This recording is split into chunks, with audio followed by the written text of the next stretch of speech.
आज 29 जानेवारी 2025 रोजी शेअर मार्केटमध्ये झालेल्या घडामोडींची आपण थोडीशी माहिती घेऊ. याच्यामध्ये बजेटपूर्व सगळ्या बातम्या येत आहेत. आपण थोडंसं बजेटचं फिअर म्हणा, प्रेशर म्हणा किंवा फोबिया असं म्हणू आपण, की अकारण भीती, की बजेट असं येईल तसं येईल, हे जे सतत असल्यामुळे मार्केटवर वेगवेगळे परिणाम होतात. काही ना काही छोट्या छोट्या न्यूज येत असतात. त्यामुळं बजेटमध्ये डिक्लेअर होताना सुद्धा बरेच आपल्याला काही शब्द थोडेफार कळत नाहीत. माहिती कळत नाहीत म्हणण्यापेक्षा कळत असतात, पण एक माहिती देण्याचा प्रयत्न म्हणून साधारण आपण बजेटमध्ये कस्टम ड्युटी हे शब्द आपल्याला बजेट रिलीज होत असताना थोडे माहिती राहावे, उपयोग व्हावा. बजेटची भीती किंवा स्पष्टता दूर करण्यासाठी आपण ही थोडीशी माहिती, स्पष्टता येण्यासाठी आपण हा व्हिडिओ थोडीशी माहिती घेऊ आज. कारण ताजा आता विषय बजेटचा चालू आहे, मार्केटवर मोठा इफेक्ट होणार, खूप मोठी घट होईल किंवा वाढ होईल. तर त्याचा आपण थोडं बॅलन्स येण्यासाठी किंवा कुठंतर आपल्याला एक निर्णायक विचार करण्यासाठी आपण त्याची माहिती घेऊ. बजेट डिक्लेअर होत असताना कस्टम ड्युटी, सीमा शुल्क हे शब्दाचा अर्थ काय होते, थोडंसं बजेट वाचताना ऐनवेळी आपल्याला लक्षात येण्यासाठी आता बाहेरच्या देशातून जे सामान येतं त्याच्यावर लागणाऱ्या ड्युटीला कस्टम ड्युटी किंवा सीमा शुल्क असं म्हणलं जातं. दुसरी गोष्ट पाहिलं असता आपल्याला एक्साइज ड्युटी नावाची एक वस्तू आपल्याला कमी झाली, वाढली, याचं टॅक्सेशन लागताना हा शब्द येतो. एक्साइज ड्युटी म्हणजे हे जे देशात आपल्याला ह्याला उत्पादन शुल्क सुद्धा म्हणलं जातं, जे आपण उत्पादन बनवत असतो त्याच्यावर इथं लागणारा टॅक्स, त्याला एक्साइज ड्युटी आपल्याला म्हणलं जातं. दुसरी गोष्ट आपण फिस्कल डेफिसिट जे नेहमी पाहत असतो, की इन्कम आणि खर्चाच्या मधलं अंतर हे साधारण आपल्याला राजकोषीय घाटा असं ह्याने म्हणलेलं आहे. वित्तीय तूट आपण मराठीत असा ह्याचा अर्थ. थोडस बजेटचं फिअर दूर करण्यासाठी किंवा त्याची स्पष्टता येण्यासाठी मी आता एक डाटा पाहत होतो, तेव्हा थोडस माझ्या लक्षात आलं की हा जो डाटा आपण पाहत असतो तेव्हा आपल्याला साधारण फंड ऍक्टिव्हिटी मध्ये की बजेट, आता काल अखेर आपण ह्या सगळ्या फिगर पाहतो. कॅश मध्ये आपल्याला इथं 81,000 सलग ह्या 21 जानेवारी पासूनची जी फिगर दिसत आहे त्याची नेट आपल्याला 81,602.72 कोटीची आपल्याला विक्री दिसत आहे. त्याच्या अगेन्स्ट आपल्याला डोमेस्टिक इन्स्टिट्यूटने 82,193.69 कोटीची खरेदी केलेली दिसत आहे. ओव्हरऑल मार्केट तर घटलेलं आहे, इथं समोर विकलेलं आहे, इथं घेतलेलं आहे. आणि ज्याने घाबरवून विकले किंवा काय न्यूजवर स्टॉक विकले असतील किंवा पोझिशन चुकीच्या किंवा मोठ्या घेतल्या असतील तर तिथं थोडंसं प्रॉब्लेम तयार होतो. थोडंसं आपण प्रत्येक व्हिडिओ सांगत असतो की एक आपली हाव म्हणतो आपण त्याला किंवा अपेक्षा म्हणतो, मार्केटकडनं किती अपेक्षा ठेवाव्या, की मागील लॉस सगळा एका ट्रेडमध्ये निघत नसतो. तर त्यासाठी मी थोडंसं इथं एक डाटा आपण मागचा साधारण फेब्रुवारी बजेटचा कालावधीत काय झालंय थोडस हिस्ट्री रिपीट म्हणतोय तसं होतंय का, तर आपण तिथं थोडस जाऊन पाहू की साधारण 2023च्या मागच्या बजेटला काय परिस्थिती झाली होती. तर इथं पाहिलं असता आपल्याला दिसत आहे फेब्रुवारी महिन्यात 11,000 कोटीची आपल्याला नेट सेलिंग दिसत आहे साधारण. हा जो महिना आहे इथं आपण फार तर जानेवारी घेऊ शकतो, आणि तर जानेवारी पासून पाहिलं असतं जानेवारीत 41,000 कोटीची विक्री. त्यानंतर आपल्याला समोर ह्या दोन्हीची बाईंग पाहिली असता स्टॉक इथंच राहिलेले, आणि त्यानंतर एफ आय ने जे मार्च नंतर घेतलेले दिसत आहे आपल्याला इथं 2,000 कोटी आपण लमसम धरू आकडे, इथं 5,700 कोटी, आणि त्यानंतर मे मध्ये आपण पाहिलं असता 27,857 कोटी. म्हणजे इथं आपण जे नुकसानीचे जे थोडस फिअर मध्ये होतो त्याचा फायदा इथं. आणि साधारण 2023 आपण बघत असतो गेल्या वर्षीच ते साधारण गेल्या वर्षीच म्हणजे मागं जाऊनच आपल्याला बघावं लागेल की मागच्या वेळेला बजेटच्या वेळी काय झालं होतं, आता काय झालेलं आहे ते आपल्याला तिथे गेल्याशिवाय लक्षात येणार नाही. त्यामुळं आपण थोडस त्याचा अभ्यास करून पाहू. आता साधारण आपल्याला फेब्रुवारीच्या ह्याच्यामध्ये सुद्धा पाहिलं असता 2024ला इथं सुद्धा आपल्याला जानेवारी आणि याच्यामध्ये सेलिंग दिसत आहे आणि एप्रिल मे नंतर ही थोडीशी पॅनिक सेलिंग दिसत आहे. आता थोडस पाहिलं असता नेट फिगर कुठे गेलेली नाही आहे. स्टॉक हँड ओव्हर झालेले दिसतात. कॅश स्टॉक मध्ये विक्री केलेली आहे, समोर खरेदी केलेली दिसत आहे.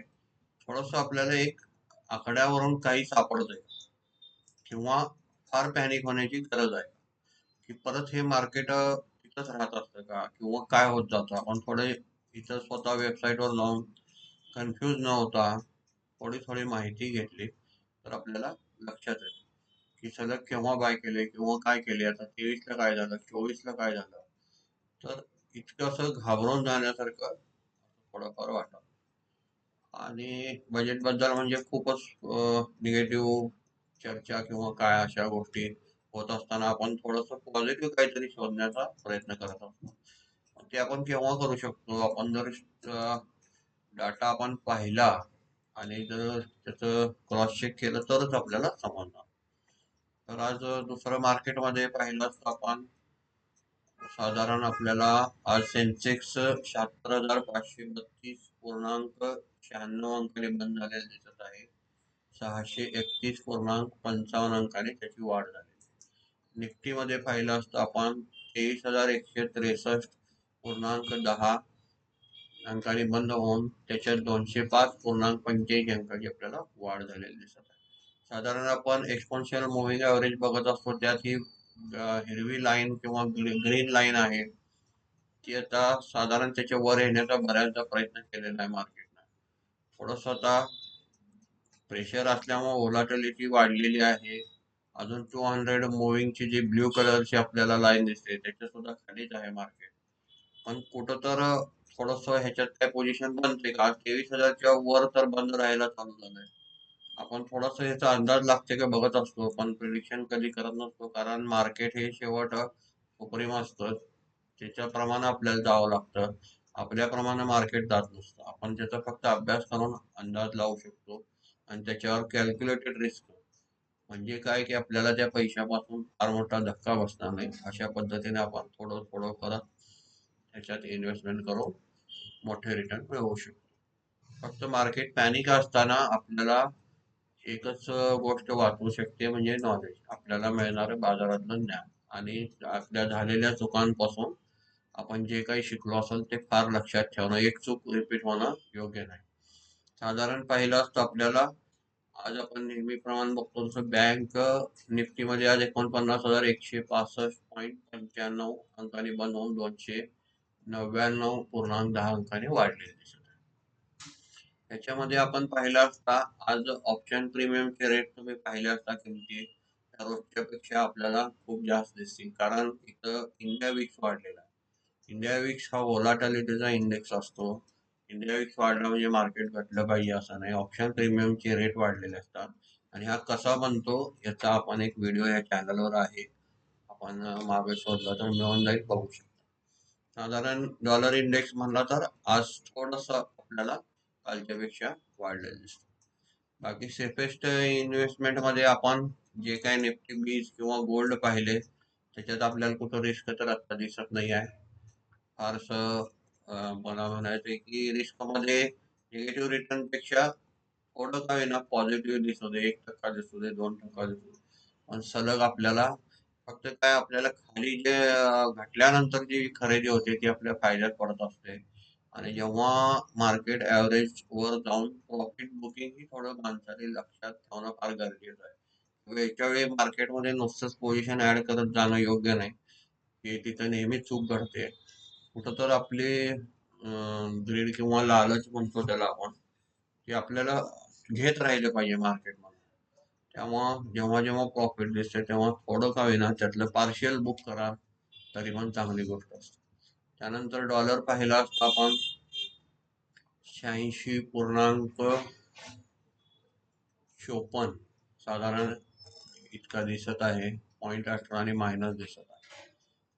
साधारण गोल्ड बघितलेलं आपण क्रूड मध्ये पाहिलं असता आज आपल्याला ब्रेंट क्रूड थोडस वाढलेलं दिसत आहे आणि इथे लाईट क्रूड थोडस आपल्याला मायनस दिसत आहे. क्रूड मधून पण थोडंफार काय आपल्याला आता टेन्शनची गोष्ट कुठं दिसत नाही. आज आपण पॉझिटिव्ह गोष्टी का बघत असतो की बजेटची सगळीकडेच हे होणार ते होणार आकारण जी भीती असते ती थोडीशी आपल्याला दूर व्हावी आणि आपण एक बजेट बद्दलचं एक मत तयार व्हावं की जेणेकरून आपल्याला कॅल्क्युलेटेड रिस्क घेता येईल. आज क्रूड ऑइल इन्व्हेंटरी मध्ये आलेलं आपल्याला साधारण पाहता येईल इथं की हे साधारण 9 वाजताचं जे दिसत आहे इथं आपल्याला 3.46 मिलियन म्हणजे हे साधारण आपल्याला अपेक्षेपेक्षा फारच निगेटिव्ह आलेलं आहे. वर्स दॅन एक्सेप्टेड म्हणलेलं आहे. तर हे कारण आता काय होते ही इन्व्हेंटरी साधारण कमी आल्यामुळं त्यांना अपेक्षित होती 2.200 मिलियन त्याच्यापेक्षा ही जास्त निगेटिव्ह आलेली आहे इन्व्हेंटरी. त्यामुळं थोडंसं क्रूड ऑइल वाढणे इतकं त्याच्यावर इफेक्ट आहे. क्रूड ऑइल वाढलं तर डिपेंड आपल्याला माहिती आहे की अगेन आपल्या कोणत्या कंपन्यांना थोडंफार नुकसान त्याच्यात होत असतं. ज्यांचं रॉ मटेरियल आहे त्यांना नुकसान होत असतं.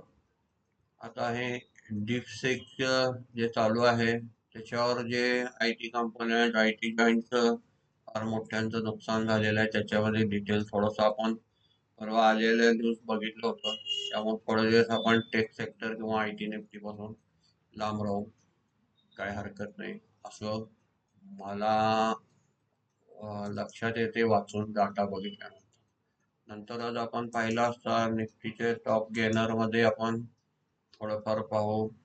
आपण एक साधारण चांगलं पॉझिटिव्ह दिसत आहे आपल्याला. Shriram finance, BEL, Tata motor, SBI life, Trent, Bajaj auto, Wipro, HDFC life, coal India, Infosys, JSW steel, tech Mahindra, UltraTech cement, Mahindra and Mahindra, sun pharma, Hindalco, Bajaj finance, BPCL, Kotak bank, Tata steel इत्यादी शेअर आपल्याला चांगले पॉझिटिव्ह दिसत आहे. साधारण आपण एक ऑब्झर्वेशन असं सांगितलंय किंवा आपण करू शकतो की सलग निफ्टी गेनर आणि लुजर बघण्याचं कारण ह्याच्यात आपण रिपीट होणारे स्टॉक गेनर मधले ज्याच्यात पोझिशन बनत आहे असं आपण एक कॅल्क्युलेटेड डाटा जरी लिहित गेलो थोडस अभ्यास करणं फार गरजेचं आहे. खूप कष्टाने पैसे कमवलेले असतात ते गुंतवणूक करताना अभ्यास नसेल तर त्या कष्टाला काय अर्थ होणार नाही. सुद्धा कष्ट हे करावेच लागतात. मग ते कोणतंही मार्केट असू दे किंवा कोणताही बिझनेस असू दे कष्टाला पर्याय काही नसतो. त्यानंतर आपण लुजर मध्ये पाहिलं असता आपल्याला आज I T C hotel, Maruti, Asian paint, Bharti Airtel, Britannia, I T C, Tata consumer, Axis bank, Hindustan lever आणि आपण कालच्या व्हिडिओमध्ये थोडंसं निरीक्षण पाहिलं असतं जेव्हा मार्केट मूव्ह होत असतं तेजीची लक्षणं असतात तेव्हा डिफेन्सिव्ह कंपन्या एफ एम सी जी किंवा फार्मा असे सेक्टर आपल्याला त्यात आता गुंतवणूक करून नको असते. त्यामुळं साधारण मार्केट पॉझिटिव्ह जेव्हा जात असतं तेव्हा डिफेन्स सेक्टरमध्ये कोणाला इंटरेस्ट नसतो. हे एक थोडंसं माझं वैयक्तिक ऑब्झर्वेशन आहे. त्याप्रमाणे मी थोडंसं विचार करत असतो की ते आपलं इथं क्रॉस चेक करून घडतंय का.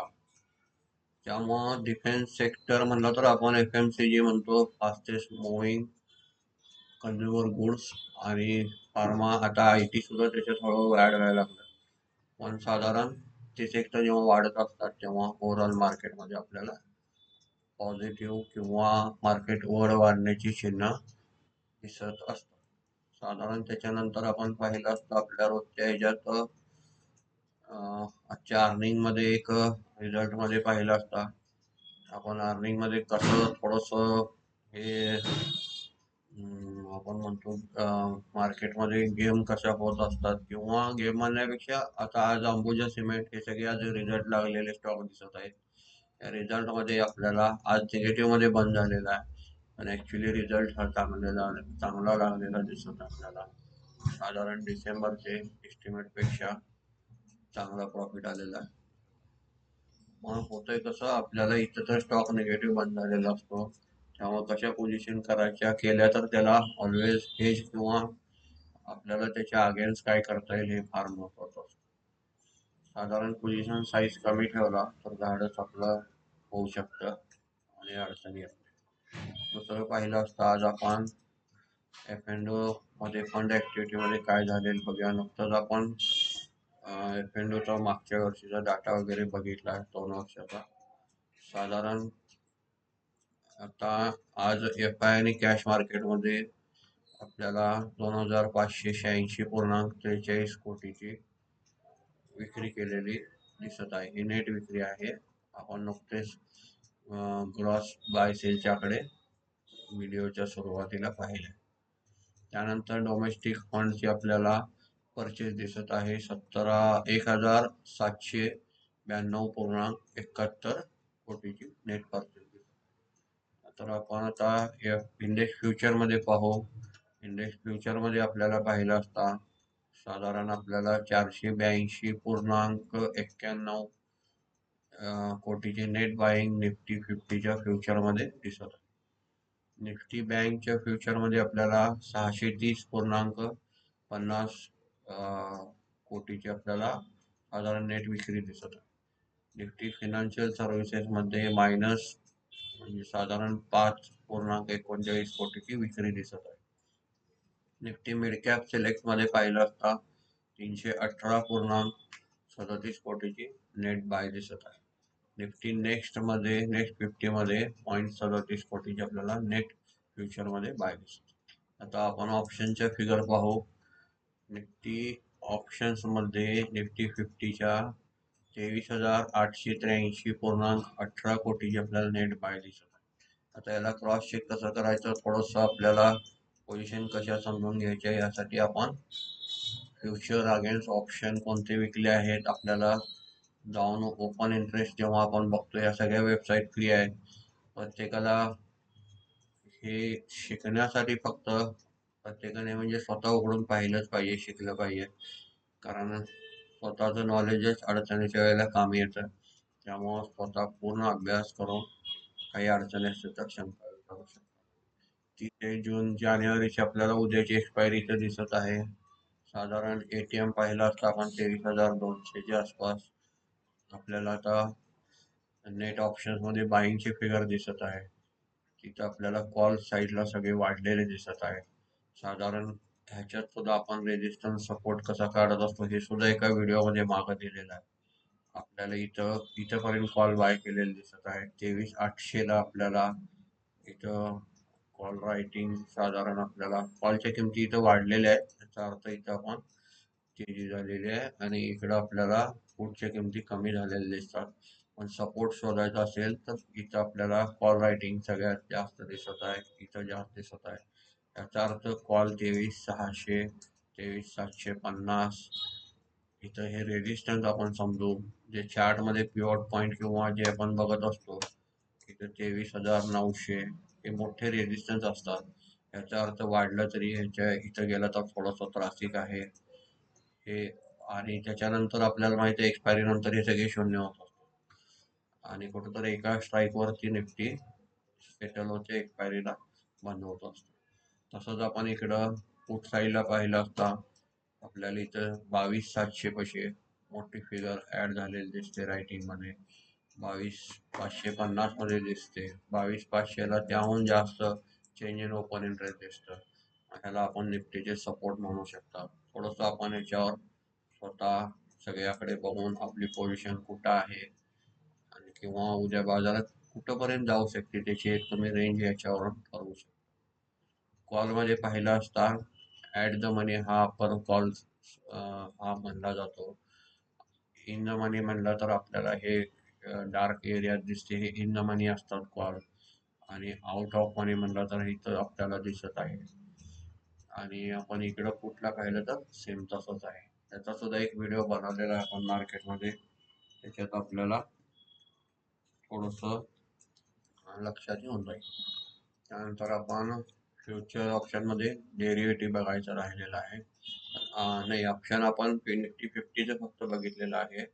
23,883,18 कोटीचे नेट ऑप्शन मध्ये पाहिजे. निफ्टी बँक मध्ये पाहिलं असता 2,784,75 कोटीचे आपल्याला नेट विक्री दिसत आहे. त्याचं सुद्धा आपण इथं जाऊन सेम जसं निफ्टी आपण पाहिलं तसं निफ्टी बँक मध्ये जाऊ शकतो. प्रत्येक फ्युचर्स मध्ये जाऊन एक्सपायरी मध्ये जाऊन आपण याचा डाटा अभ्यास करू शकतो. स्वतःहून थोडंसं वाचून अभ्यास केल्यानंतर नाही समजलं तर त्याचं कमेंटमध्ये प्रश्न विचारू शकता, त्याचं आपण उत्तर नक्की देऊ. साधारण सगळ्यांना स्वतः बघता आलं पाहिजे, कोणावर डिपेंड राहता किंवा राहून उपयोग नाही. जेणेकरून नुकसान हे स्वतःच होणार आहे, त्यामुळे स्वतः अभ्यास करणं गरजेचं. नंतर आपण निफ्टी फायनान्शियल सर्व्हिस मध्ये ऑप्शन मध्ये नेट परचेस दिसत आहे आपल्याला 56,03 कोटीचे आपल्याला सॉरी नेट परचेस दिसत आहे. निफ्टी मिड कॅप सिलेक्ट मध्ये पाहिलं असता ऑप्शन मध्ये 287,34 कोटीचे आपल्याला नेट परचेस दिसत. निफ्टी 50 मध्ये पाहिलं असता 151,30 कोटीचे आपल्याला 151,30 इतके कोटीचे आपल्याला नेट परचेस. आता डेरिव्हेटिव्ह मध्ये जाऊन आपण स्टॉक ऑप्शन्स आणि स्टॉकचे फ्युचर मध्ये काय केलंय आपण पाहू. स्टॉक फ्युचर मध्ये पाहिलं असता आपल्याला 2,868,08 कोटीचे नेट परचेस दिसत आहे. नेट असं म्हणण्याचं कारण आपण ग्रॉस परचेस आणि सेल्स मधून नेट फिगर पाहतो. स्टॉक ऑप्शन्स मध्ये पाहिलं असतं आपल्याला 4,345,71 कोटीचे आपल्याला नेट परचेस दिसत आहे. ह्याचं सुद्धा स्टॉक्स आपण पुट ऑप्शन मध्ये ओपन इंटरेस्ट मध्ये जाऊन कॉल वाढले, पुट वाढले, कुठल्या स्टॉकचे वाढले, कोणते स्टॉक सलग आपल्याला गेनर मध्ये आलेले आहेत ते आपल्याला पाहिलं असता तिथं दिसून. साधारण मार्केट हा व्हिडिओ पाहिल्यानंतर स्वतः थोडंसं वेबसाईट उघडून पाहणं हे अपेक्षित आहे, कारण स्वतः केलेला अभ्यास लक्षात राहतो. आपण आज ग्लोबल मार्केटमध्ये थोडंसं पाहू काय झालेलं आहे. ग्लोबल मार्केटमध्ये थोडंसं प्रेशर दिसत आहे. थोडंसं अमेरिकेचा क्रूड उत्पादनाचा थोडा जो इश्यू आहे, तरी पण डाव जोन्स आता पॉझिटिव्ह आपल्याला ओपन झालेलं दिसत आहे आणि S&P नॅसडॅक निगेटिव्ह दिसत आहे. नॅसडॅक मध्ये अजूनही आपण ते डीपसीक AI याचं जे इम्पॅक्ट आहे अजून IT कंपन्यांच्या बराचसाच आहे. त्याच्यातून थोडंसं बाहेर पडायला वेळ लागेल. जसं जसं स्पष्टता येत जाईल तसं मार्केटमध्ये क्लिअरिटी येत जाईल. युरोपियन मार्केटमध्ये पाहिलं असतं आपल्याला आज मिक्स वातावरण दिसत आहे. जर्मनी साधारण वाढलेली दिसत आपल्याला, पॉझिटिव्ह टोन आहे, फारसं निगेटिव्ह नाही. गिफ्ट निफ्टी सुद्धा आपल्याला न्यूट्रल म्हणलं तर हरकत नाही, मामूली 19-33 पॉईंट काय जे आहे ते चालू आहे, पण ओव्हरऑल उद्याचं पाहता येईल. बाकी मार्केट पाहिलं असतं आपल्याला साधारण चांगलं दिसत आहे. दुसरं पाहिलं असतं आपण आज सेक्टरल मध्ये थोडंसं माहिती घेऊ. व्हिडिओ मोठा होऊ नये म्हणून मी सतत प्रयत्न करत असतो, पण माहिती ही मिळणं फार गरजेचं आहे. अर्धवट माहिती घेऊन काय करणार, थोडा वेळ तर दिला पाहिजे त्यासाठी. निफ्टी ॲटो मध्ये आपल्याला 322.20 अंकाची वाढ झालेली दिसत आहे. निफ्टी IT मध्ये आपल्याला 1,093.85 कोटीची आपल्याला पॉईंटची बढ़त दिसत आहे. म्हणजे निफ्टी IT मध्ये थोडंसं रिव्हर्सल म्हणाल काय हरकत नाही आहे, चांगली आपल्याला पॉझिटिव्ह दिसत आहे. त्याच्यामध्ये जास्तीत जास्त वाढलेले आपण थोडं पाहू. आपल्याला IT स्टॉक आता इथे चार्ट आणि प्रत्यक्षात पोझिशन बघू, त्याच्यातील आपल्याला पक्की पोझिशन ठरवता येईल आणि त्यानुसार ट्रेड घेता येईल. तरी पण रिव्हर्सल चांगलं दिसत आहे थोडंफार, आणि 6%, 4% persistent, Mphasis, L&T technology, L&T Mindtree, Coforge, Wipro, Infosys, take Mahindra, HCL take, TCS ह्यात पोझिशन बनताना आपल्याला दिसत आहे आणि चांगल्या अंकाने त्याची वाढ झालेली दिसत आहे. साधारण PSU बँकमध्ये पाहिलं असता आपल्याला 47 अंकाची वाढ दिसत आहे. निफ्टी फायनान्शियल सर्व्हिसेस मध्ये पाहिलं असता आपल्याला 241 अंकाची वाढ दिसत आहे. निफ्टी फार्मा मध्ये पाहिलं असता आपण 367 अंकाची आपल्याला वाढ दिसत आहे. निफ्टी FMCG मध्ये पाहिलं असता आपल्याला 978.90 अंकाची घट दिसत आहे. साधारण यांच्यावर आता FMCG मध्ये आपण पाहिलं असता GST आणि बजेट मधून येणाऱ्या गोष्टींचा आपल्याला थोडंसं प्रेशर दिसत आहे. निफ्टी मेटल मध्ये पाहिलं असता आपल्याला 151 अंकाची वाढ झालेली दिसत आहे. निफ्टी रियालिटी मध्ये आपण पाहू त्याच्यात 25 अंकाची वाढ झालेली दिसत आहे. निफ्टी मीडिया मध्ये आपण पाहिलं असता 39 अंकाची आपल्याला वाढ दिसत आहे. साधारण निफ्टी एनर्जी मध्ये पाहिलं असता आपल्याला 641 अंकाची वाढ दिसत आहे. ओव्हरऑल सेक्टर मध्ये सगळ्या निफ्टीचा सहभाग आहे. सेक्टरल इंडायसेस एखादं वाढतं एखादं वाढत नाही असं नाही आहे. थोडंफार एखाद्या सेक्टरवर प्रेशर आहे, पण बऱ्यापैकी सगळे आपल्याला निफ्टी प्रायव्हेट बँक पाहिलं असता त्याच्यात सुद्धा आपल्याला वाढ दिसत आहे 199 अंकाची. साधारण आपण आता निफ्टीमध्ये सेक्टरल पाहिले, घेणार पाहिले, काही राहून गेलं असेल तर कमेंटमध्ये थोडंसं सांगितलं तर बरं होतंय. कारण काही गोष्टी जोपर्यंत समोर येत नाही त्याचं माहिती सांगायचं लक्षात येणं किंवा साधारण आठवणं किंवा बरंचसं वाचलेलं असते शेअर करायचा प्रयत्न करत असतो. त्याच्यातून काहीतरी राहत असतंय. ते पण आपल्याला व्हिडिओ आवडल्यास लाईक करा आणि काही समजले नाही समजले किंवा काही चुका असतील तर त्या कमेंटमध्ये सांगू शकता. धन्यवाद.